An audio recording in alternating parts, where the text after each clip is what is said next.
Disclaimer, I am not a lawyer. Avatar is a 20th Century Fox film and belongs to Lightstorm Entertainment, Giant Studio, and their respected owners. This video is in accordance with the copyright law and follows the 5 points of the fair use clause in the copyright law.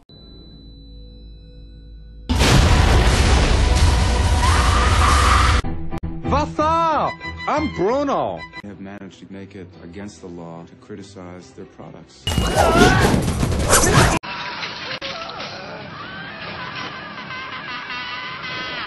Relax and let your mind go blank. It shouldn't be hard for you.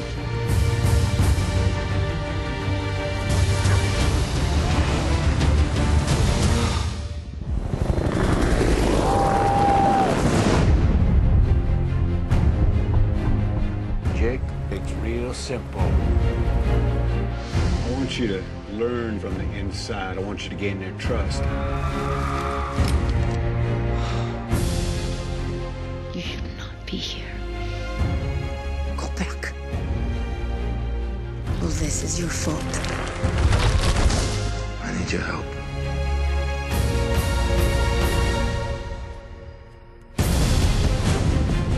Outstanding.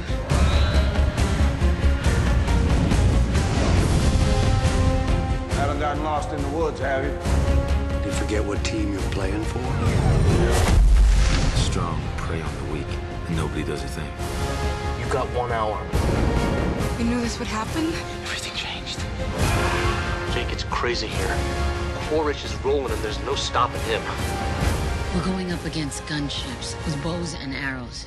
Well, I guess we better stop him.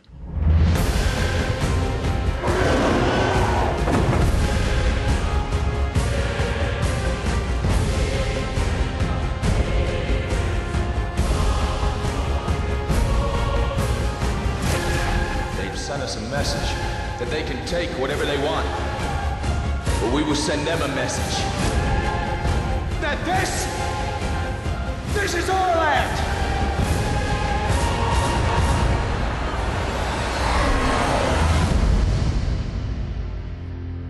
Welcome to the conclusion of Movie Madness, the week-long event of movie reviews leading up to the review of Avatar. So let's finish things off with the final movie in line, Avatar, starring Sam Worthington. When I was a child, a little director by the name of James Cameron directed the film Aliens, which scared the piss out of me. He would then move on to create one of the greatest sequels of all time, Terminator 2. Judgment Day. He then followed up that film with his epic, but a bit cheesy, but nonetheless epic drama, Titanic. Cameron took character development and storytelling to a whole other level while pushing the limits of technology and film. Truly, he was the man. He was the only director who could mix high action with story and character with extremely good results until now. Seriously, someone needs to take James Cameron back to film school so he can learn how to write a screenplay, because he's obviously forgotten. Now, before I get all the hate mail coming and all the hate comments, let me just say that I did enjoy the film and I had a somewhat fun time with it, but I just don't feel that it met the hype or that it's this original masterpiece as everybody says. Visually, the film is stunning and quite possibly the most beautiful film of all time, and you can tell that the CGI truly did take 4 years to develop, but unfortunately the script felt like it was written in 4 days. With that said, let's go through the strong points of the film. As I said before, visually you can't get better,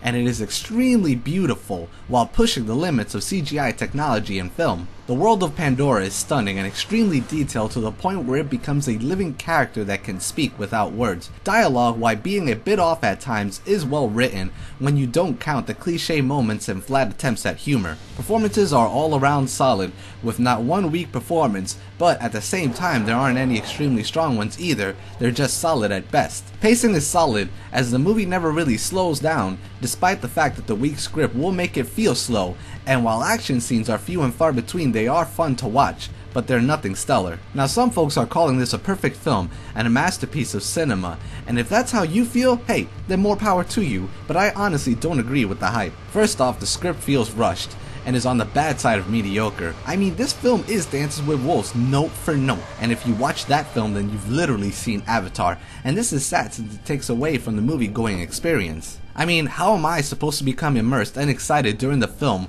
when it takes so much from another film to the point where it easily becomes predictable? There's paying an homage, like the film Eight-Legged Freaks did to science fiction B-movies of the 1950s, and then there's just grand theft storytelling with this. I mean, how is this film original when it follows stories of at play in the field of the Lord, the Emerald, Forest, Dancing with Wolves, Pocahontas, The Last Samurai, Out of Africa, Princess Mononoke, and Dune note for note. And yes, I'm aware that Avatar was written before films like The Last Samurai, but the point here is that if you've seen any of the films I listed, then you've already seen Avatar, and it heavily borrows from those movies, so it's not very original. Its story is also that of the plight of the Indians, which is a very basic premise and story that has been used countless times.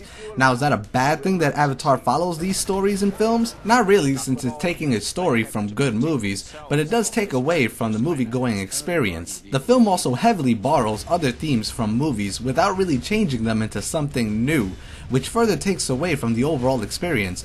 I mean, the crafts and air battles are that of Star Wars. The mechs look exactly like the ones in Halo, The Matrix, and even several animes if you want to get picky about it. And the home stations of the humans looks like that of the Axiom from WALL-E, not to mention that you can find many unfortunate similarity to other movies in Avatar as well. When a film borrows elements from other movies, they are supposed to change them up into something new, like Star Wars or District 9 did for fine examples, but this film almost seems lazy at times with its extreme themes you can find from other movies. The 3D technology is also gimmicky at best. There's nothing really new about it, as stuff just pops out at you like in other films, and in all honesty, Coraline made better use of 3D technology than this film did, so I wasn't impressed by something old I've seen. Also, the only character which was a full 3-dimensional character was the world of Pandora, while everything else remained fairly lacking.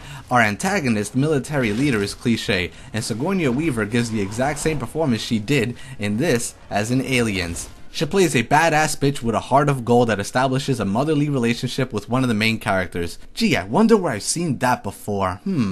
Oh yeah, it's called Aliens. There's also 2 fight sequences running about 10 minutes, and they aren't very spectacular unless you're a fan of CGI, which is really the only reason to see this film. People went to see 2012 and Transformers 2 for their impressive use of CGI, and the same applies with this film. Granted, it's not as bad as those films, but it does lack in the story and character department like those films, which favored CGI over story, which makes a film. In the end, Avatar suffers the Watchmen effect, where the film is good, but it fails to meet its hype. Avatar gets a 7.5 out of 10.